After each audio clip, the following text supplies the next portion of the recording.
Fala pessoal, tudo bem com vocês? Sejam bem-vindos a mais um vídeo aqui no canal. Nesse vídeo aqui nós vamos falar sobre 7 erros que podem impactar nos seus resultados, nos seus treinos. Então fique muito atento, fique muito atenta se você comete algum desses erros que nós vamos conversar aqui nesse vídeo. Separei uma lista aqui bem bacana para a gente discutir alguns pontos muito específicos acerca desses erros. Já convido você a se inscrever no canal, a deixar seu like. Primeiro erro que eu vejo aí, que é bastante comum, é treinar sem consistência. Sabe aquele negócio de treinar um mês, aí para 2 semanas? Treina 6 meses, para um mês. Treina um ano, para um ano. Esse tipo de coisa não funciona, pessoal. Você fica sempre naquela sanfona, você vai e volta, não cria uma consistência. Vou te dar um exemplo. É muito mais interessante, até para nós treinadores, que a pessoa treine 3 vezes por semana, que é show de bola, durante todo um ano, do que fazer 5 vezes na semana durante 3 meses e para um mês. 5 vezes na semana durante mais 2 meses e para mais 2 meses. Não tem consistência, não tem continuidade, que inclusive é um dos princípios do treinamento físico, treinamento esportivo, a continuidade. Para você chegar em algum lugar, você precisa ter consistência. Ora, para você aprender um novo idioma, você tem que ter consistência nos seus estudos, praticar, ler, estudar o tempo todo com uma certa frequência, regularidade, para você alcançar aquele objetivo. Na musculação, treinamento de força, no treinamento aeróbico, na corrida de rua, enfim, no exercício físico, também é a mesma coisa. Segundo erro bastante comum, executar os exercícios de forma errada, né, pessoal? Isso aí é complicadíssimo. Muita gente coloca peso, até porque não tem a noção de que o peso do exercício é apenas uma das variáveis de manipulação do treinamento de força. Por isso que é importante você ter um bom treinador. Ou se você é um profissional de educação física, um personal trainer, você tem que entender de variáveis de manipulação de treinamento. Eu insisto o tempo todo com vocês sobre isso. Entender sobre intensidade, volume, velocidade da ação muscular, complexidade, densidade, entre outros fatores que podem fazer com que o indivíduo ele aprimore a sua técnica. Fazer exercícios errados, com técnica errada, além de poder levar, a um nível de lesão um pouquinho maior, a gente sabe que isso pode interferir diretamente nos resultados. Vamos agora para o erro número 3. O erro número 3 é não progredir as cargas de treinamento. E olha só, eu falei carga de treinamento, não falei peso do exercício, eu falei carga de treino, onde você pode manipular as séries, as repetições, os intervalos entre as séries, a velocidade da ação muscular, o tipo da ação muscular e, é claro, o peso do exercício. Mas não existir um caráter de progressão, que a gente estuda bastante na periodização do treinamento, é um ato bastante falho, ou seja, isso impede o indivíduo de progredir. Porque se o indivíduo faz sempre o mesmo exercício, sempre com os mesmos pesos, com as mesmas séries, repetições, ou seja, tudo padronizado, por um longo período de tempo, ele pode até entrar em destreinamento. Ao invés de progredir,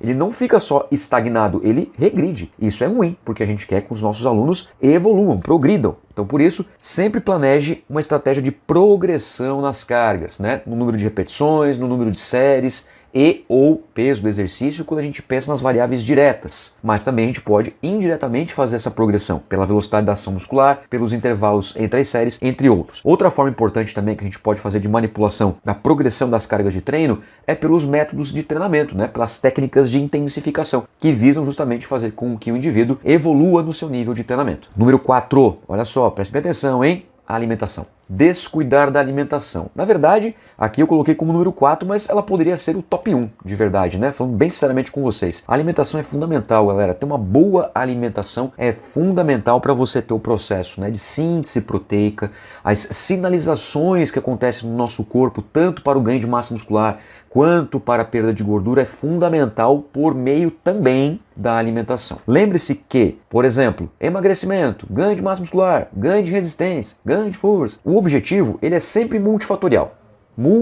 Então depende de vários fatores. Multifatorial. Alimentação, descanso, redução de estresse, entre outras variáveis. Então não só o treinamento é importante, mas a alimentação é fundamental quando você pensa em um objetivo bastante específico. Então capriche, tente fazer pelo menos 4 refeições ao longo do dia e essas refeições tendo aí uma dose bacana de proteína, 20 a 30 gramas de proteína por cada refeição. Isso de uma forma bem generalista, tá, pessoal? Eu sou nutricionista do esporte, trabalho com isso, então eu posso te dizer com bastante critério isso. Dormir pouco e descansar mal Erro número 5, que está de acordo justamente com o que eu acabei de falar em relação ao seu objetivo atingido. Pessoal, o sono é inegociável. Tem que dormir bem, pelo menos 7 horas. Pelo menos 7 horas se você é adulto, saudável e treina e come bem, são 7 horas de sono, podendo esticar até para 9 horas, dependendo do indivíduo, dependendo do estilo de vida que ele leva, nível de estresse, né, tipo de atividade laboral, ou seja, o trabalho dele, entre outros fatores.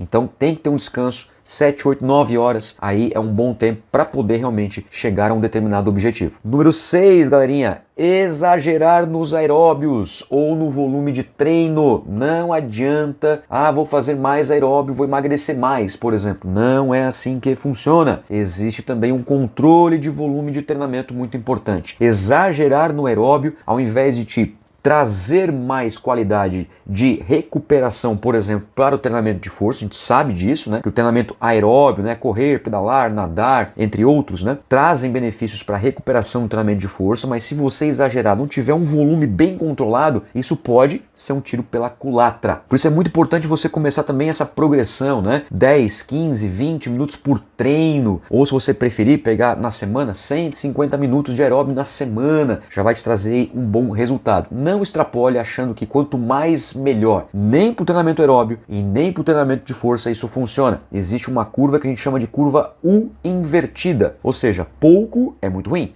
Só que muito demais também é muito ruim. Existe um ponto específico, um ponto ótimo lá em cima da curva U, invertida nesse caso, que traz pra gente aí os benefícios tanto do exercício aeróbio quanto do exercício de força. E antes de eu falar o número 7 aqui da nossa lista, já quero que vocês escrevam aqui nos comentários, desses aqui que eu já mostrei pra vocês, quantos que vocês cometem ou já cometeram ou consertaram, né, durante aí a sua trajetória. Deixa pra mim aqui nos comentários. Vamos lá, número 7, ficar mudando de treino toda hora. Isso aqui, de fato, tá, pessoal? A gente já tem muitos estudos mostrando na literatura que vai de acordo, inclusive, com o número 1 da lista que eu mostrei pra vocês aqui, que é treinar sem consistência. Ou seja, mudar os exercícios toda hora é complicado. Quem muda o tempo todo não muda nada. Então, tente, principalmente, ficar um tempo com aqueles exercícios dentro de um programa de treinamento, 2 semanas, 4 semanas, isso depende dos ciclos de treino. Mas por que isso é importante? Para também aprender a técnica correta daquele exercício. Se ficar mudando o tempo todo, não consegue ter consistência e não consegue aprender exatamente o que tem que ser aprendido naquele ou naqueles exercícios. Então, o bacana aí,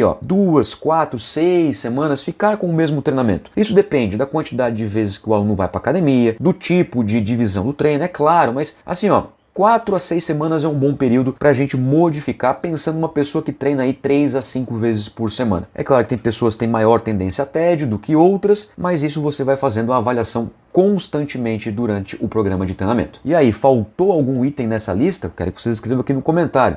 Lembre-se, antes de sair desse vídeo, deixe seu like, isso é muito importante para eu continuar trazendo conteúdo aqui para vocês. Muito obrigado pela atenção, um forte abraço e tamo junto. Tchau!